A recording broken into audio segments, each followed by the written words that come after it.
حلیم خراسانی، طعمی که هیچ وقت فراموش نمیشه.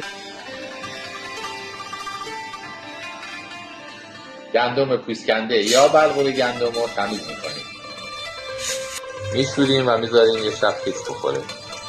گوشت گوسفندی یا گوساله، پیاز و چوب دارچینی.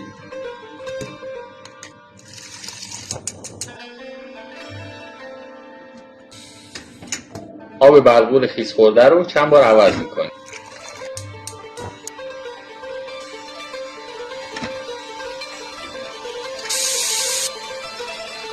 گوشت که پخت میکوبیم.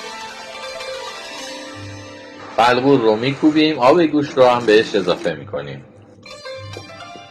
حلیم که خوب کوبیده بشه به این شکل کشدار میشه.